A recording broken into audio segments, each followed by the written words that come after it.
l'Espagne, il a une démocratie jeune. Il faut savoir qu'en 1975, on avait toujours une dictature. Et en 1982, il a une chute d'État. Il a failli avoir une chute d'État. Donc c'est un pays jeune, une démocratie jeune, qui s'est développée très rapidement. Donc on a connu pendant 10 ans une croissance de 3%, une demande locale très très forte. Donc ça a permis à l'Espagne de se développer très rapidement. À ce jour, à cause de la crise internationale et notamment en Espagne, qu'on est en train de souffrir une crise assez importante, on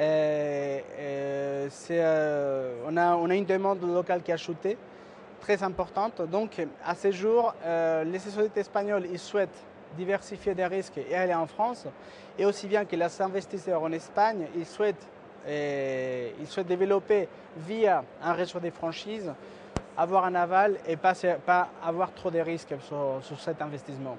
Donc c'est une période transitaire. Il faut savoir que nous, on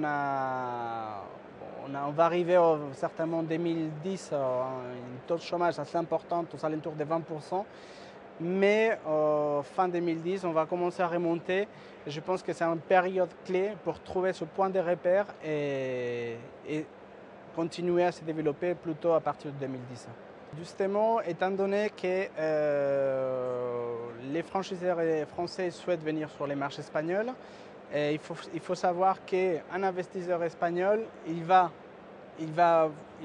faire confiance, ils vont apprendre les savoir-faire d'un franchiseur français, notamment parce que les risques il est moins, parce qu'il il va s'investir sur une franchise avec une connaissance sur les marchés français, et il va diminuer les risques, l'effet de s'investir sur un franchiseur français.